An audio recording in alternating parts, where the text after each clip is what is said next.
বেশ অনেকদিন ধরে অনলাইনে এই ভাইরাল রেসিপিটা দেখছিলাম, একদিন ভাবছিলাম ট্রাই করব, আর আজকে ভাবলাম যে সেই জিনিসটা ট্রাই করি। আই ডিডন্ট নো যেটার ফাইনাল রেজাল্ট কেমন হবে, তো চলেন আজকে এই রেসিপিটা ট্রাই করি। বাজারে এখন আলুর দাম খুবই কম, তো চাইলে আপনারা ট্রাই করতে পারেন যদি বাসায় কর্নফ্লাওয়ার থাকে।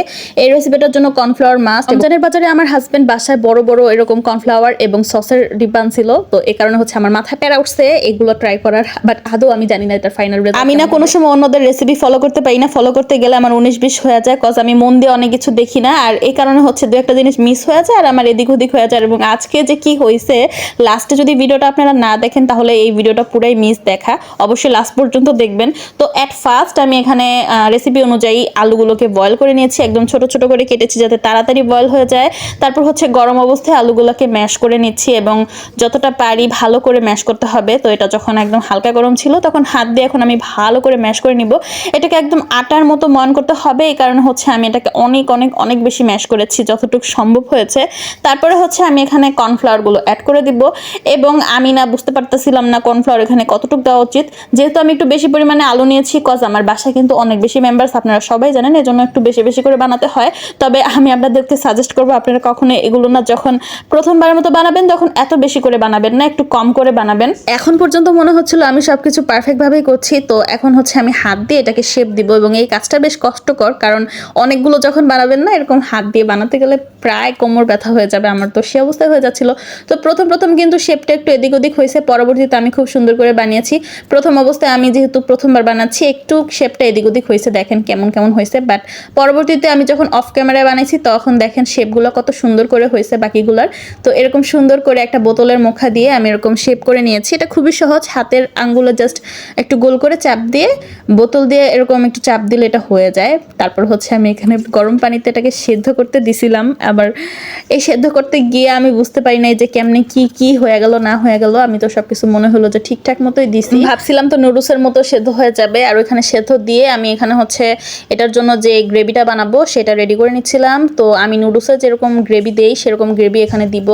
এখানে আমি কিছু রসুনের কুচি দিচ্ছি, তারপরে হচ্ছে পেঁয়াজ কুচি দিচ্ছি। আমি চেয়েছিলাম যে এটাকে একদম মানে আঠালো আঠালো করে পাস্তার মতো করে রান্না করব, রেড সস পাস্তা যেটা হয় সেভাবে রান্না করব। আর আমার মনে হচ্ছিল যে শেপটা যদি ঠিক থাকে এটা খেতে বেশ মজা হবে, বাট এটা যে শেষ পরিণতি এরকম হবে আমি কোনো দিনও ভাবিনি, আমি কোনো দিনও কল্পনা করি নাই। তো এখন হচ্ছে আমি এখানে পেঁয়াজ দিয়েছি, পেঁয়াজটাকে সুন্দর করে আমি একদম ছোট ছোট করে কুচি করেছি যাতে এটা একদম গলে গলে যায়। আর এই যে একটু ফুলে উঠেছে এই পর্যায়ে পর্যন্ত আমার মনে হচ্ছিল যে এগুলো একদম ঠিকঠাক থাকবে, বাট যখন এটা জাস্ট একটা বলক এসেছে, বেশি না একটা বলক এসেছে, তখনই একদম বিনষ্ট হয়ে গেছে, একদম গলে গলে সব কিছু শেষ হয়ে গেছে। আমি বুঝলাম না এমন কেন হলো আমার সাথে, কি ভুল করছিলাম, কোন জায়গায় কি হয়েছিল আমি কিচ্ছু বুঝতে পারতেছি না।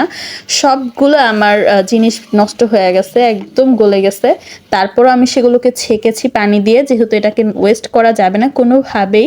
যতই বাজারে আলুর দাম কম হোক, জিনিসের দাম কম হোক, দাম তো দামই, খাবার তো খাবারই, তো রিজিকটাকে আমি একদমই নষ্ট করব না। ফার্স্টে ভেবেছিলাম যে এটা এখানে বন্ধ করে দিব, বানানো অন্য কিছু বানাবো।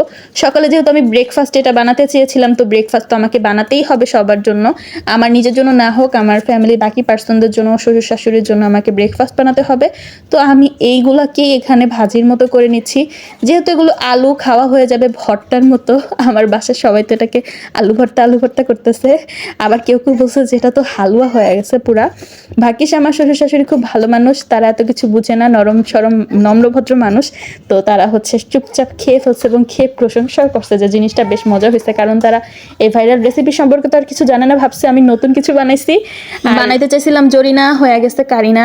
আমার মনটা খুবই খারাপ হয়ে গেছিল, বাট কিছু করার নাই, এটাকে খেয়ে ফেলতে হবে। এভাবে টাইম কোনো ভাইরাল বা নতুন রেসিপি ট্রাই করতে হলে অবশ্যই আগে একা একা ট্রাই, না হলে এভাবে কন্টেন্ট বানাতে গেলে মান ইজ্জত পুরাই খোয়াতে হবে। তো আপনারাও এভাবে ট্রাই করবেন না সহজে।